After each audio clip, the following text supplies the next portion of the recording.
Yoo-hoo! Over here! Oh my gosh. Okay, did you guys ever see the Parks and Rec episode where Leslie is trying to appeal to the senior citizen vote, and so she's got like the cart thing that old people use like to go through the Walmarts, and so she's at this event and she's like on one of these like cart things to appeal to them, and they don't see her at first, so she goes, "Yoo-hoo! Over here!" And then she drives up to the podium in order to like start her speech, and then she goes, "Uh-oh, stairs." And she's like, "Stairs are a young man's game." And they all like clap. Anyways, hilarious. Parks and Rec is 100% neutral. Love it. Okay, welcome to Neutrality. I'm Freeman Voiles, and today we're going to be talking about diversity, equity, and inclusion ambiguity. Okay, to start off, credit where credit is due. I totally love being diverse. Well, I'm not diverse, but I love like diverse environments because I feel like living in a bubble is just terrible, boring, lame, uneducating, unstimulating, and exhausting. Love equity. Equity, by the way, is not equality. Well, it is equality, but like equality, I don't know if you've ever seen the graphic where it's like equality is giving everyone access to paint a wall, or like it's everyone painting a mural, like all these different like races, abilities, and then like equity is like giving like the shorter guy like a boost, giving the person in the wheelchair like a boost, giving the tall person like no boost because he's already tall. So like that's equity. I don't know if you ever saw that, but it's actually really interesting. And inclusion, obviously I want to include everyone in this conversation. I believe neutrality is genuinely a space for everyone. If you feel like, hey, I want to be on this podcast, let me know. I want to start having guests soon. But yes, inclusion, like even if you don't agree with me on things, like I want to include you in the conversation. Totally on board with diversity, totally on board with equity, totally on board with inclusion. However, things have gotten out of hand, as you've noticed, probably. Whenever like people use like these, whenever corporations or whatever use like, we're diverse, we're equitable, we're inclusive, it can and like whenever a college uses it, it can sometimes be translated as, I'm actually not able to be part of this discussion. Because if we try to include, like, if our code of conduct includes being flexible among Muslims, Christians, atheists, Buddhists, Hindu, like inevitably, someone is going to feel left out because you cannot possibly name every single type of person on your code of conduct. Therefore, claiming to be perfectly diverse, perfectly equitable, and perfectly inclusive is just not possible. Of course, it's the goal, but what happens when we say we want to create a DEI space? Suddenly, and without fail, someone is going to feel like that does not apply to them. And I think it's part of the ambiguity associated with DEI. We actually, and like I said, we don't name every single group that is going to be included in the conversation because we can't.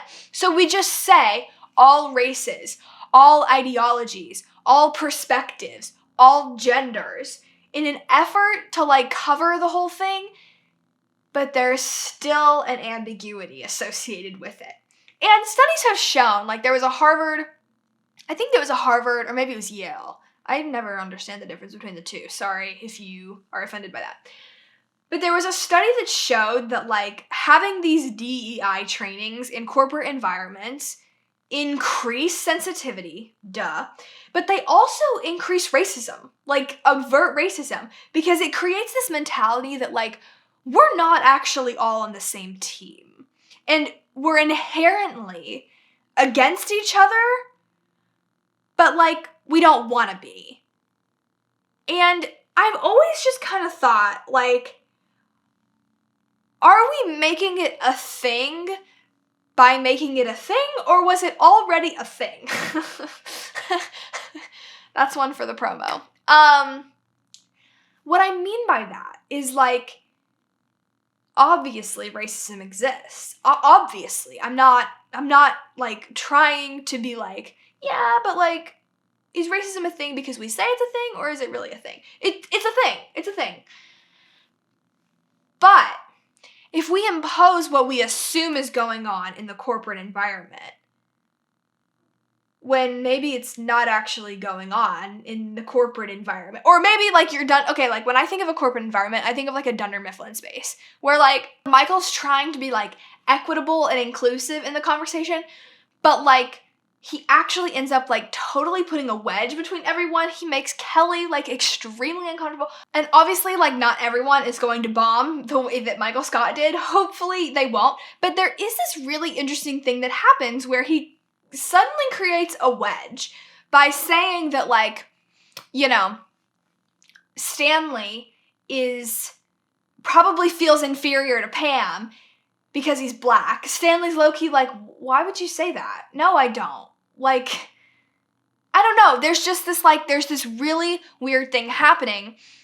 Our generation has become, I think, really good about racism. Maybe that's because I'm white, but, like, I mean, I've talked to several, like, minority coworkers about this, and they've said, like, they really haven't, like, felt, like, discriminated against.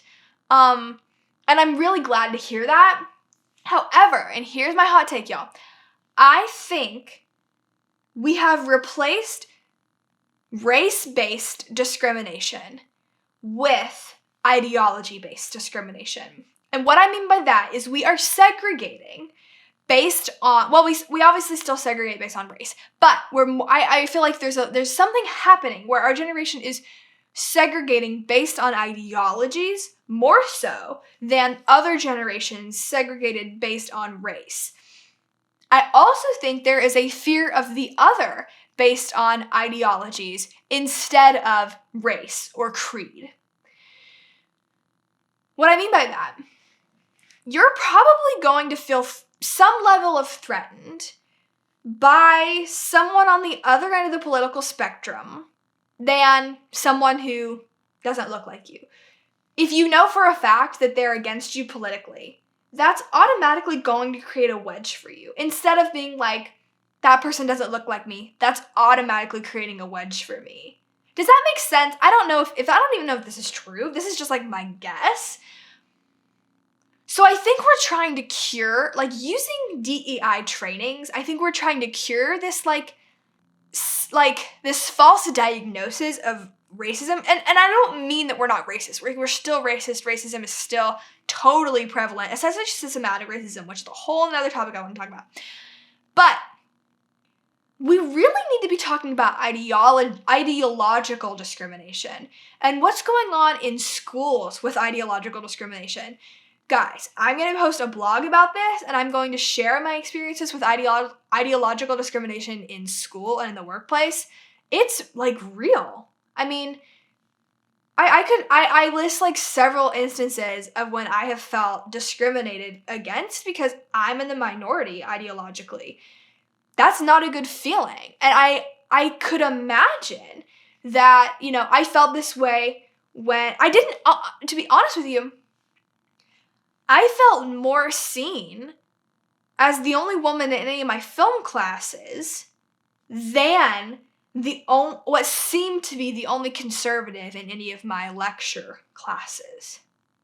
And what that tells me is sex-based discrimination or sex-based feelings of inferiority are less prevalent than ideological-based discrimination or feelings of inferiority. Does that make sense what I'm saying? Obviously, I can't speak to, like, what it's like to be a minority at all, but I can say, like, I was sometimes the only woman in my film class, and I really did not feel like I was seen any differently. Obviously, there was a level of, like, this is weird. Am I safe? Like, they're not gonna kill me, are they? Like, crazier things have happened. But that's nothing compared to feeling inferior today ideologically. So, my cure, the Freeman cure. I should I should have a segment called The Freeman Cure. And this is based on no research. This is based on, like, no actual evidence. But what I think would really help, instead of our teachers being like, okay, anyone who identifies as LGBTQ, please state, like, your trauma.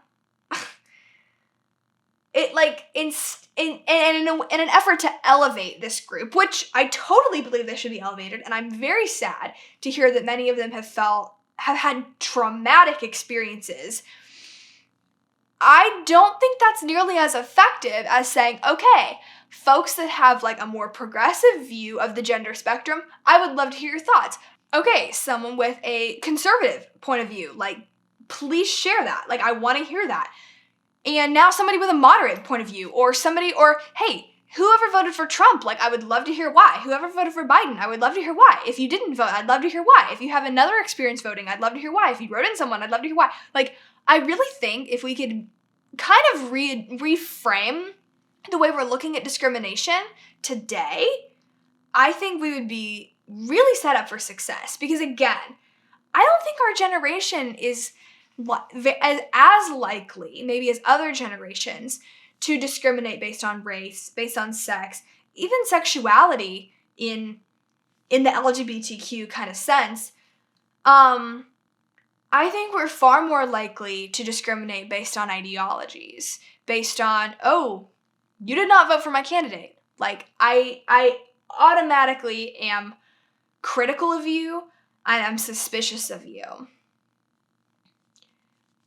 So, I hope that makes sense. I hope that you guys are kind of following and tracking with what I'm saying. All I'm saying is that I think the d.e.i. kind of, like, thing that has taken over is very well intended, but I think it's a little too late. I think we need to continue making efforts to obviously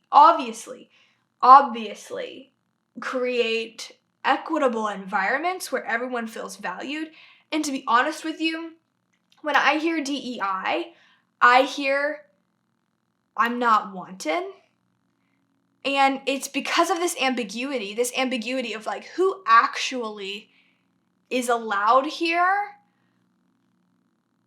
I think I am automatically off-put by it. And I think many other Christian conservatives are. So, if we really want to create an inclusive space, like college professors who are just objectively left, like, more left-leaning than other groups or populations, like, they'll take this into consideration. Corporate America will take this into consideration because we want to feel included as well as Christian conservatives. And unfortunately, that's not happening. And I think it's because of this ambiguity that leaves us wondering who really is included and who isn't. My experience is I'm not so much included. However, I've had a great experience with my online professor. Shout out to Professor Bachmeyer if you're listening. Doubt you are. You are invited. Always welcome. Always have an open invitation to the pod. Fascinating individual, actually. Overcame a lawsuit. I'm not going to get into it because I don't know all my facts.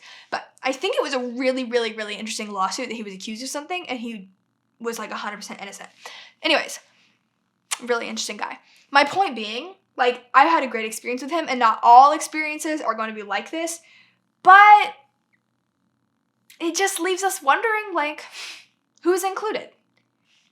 And just by the way, like, if you are left-leaning and you really, really have liked your classes in, you know, and your corporate experience with d.e.i. trainings, like, I'm really glad that you have had this experience. I'm really glad you've had a positive experience. I'm really glad that you don't see it as kind of becoming a self-fulfilling prophecy with, like, concern that there's discrimination, somehow actually creating discrimination. I'm really glad you aren't having that experience.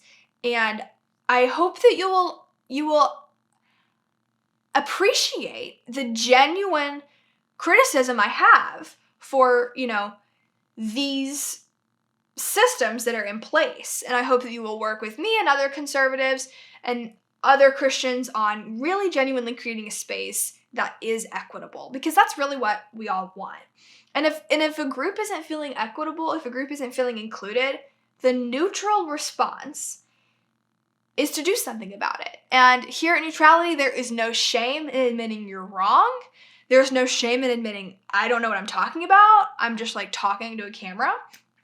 I will say I've thought a lot about this, and I still think it, and I'm still really excited to think it.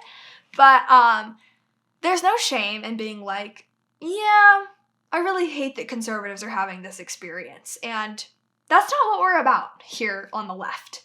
You know, there's like the utmost respect for that here at Neutrality. And I think it's just great to be able to be like, yeah, our group is failing at that.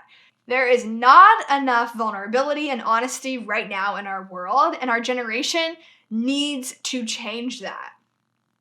I think if I'm creating a space that makes 50% of you uncomfortable 50% of the time, then we're doing something right.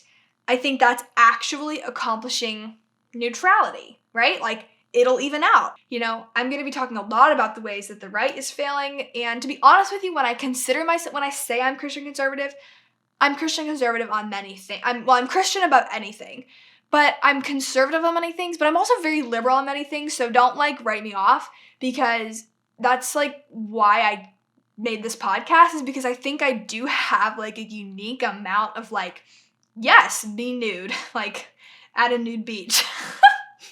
Kidding, not really. But also like sex for marriage. So like, bear with me. A lot of balls in the air.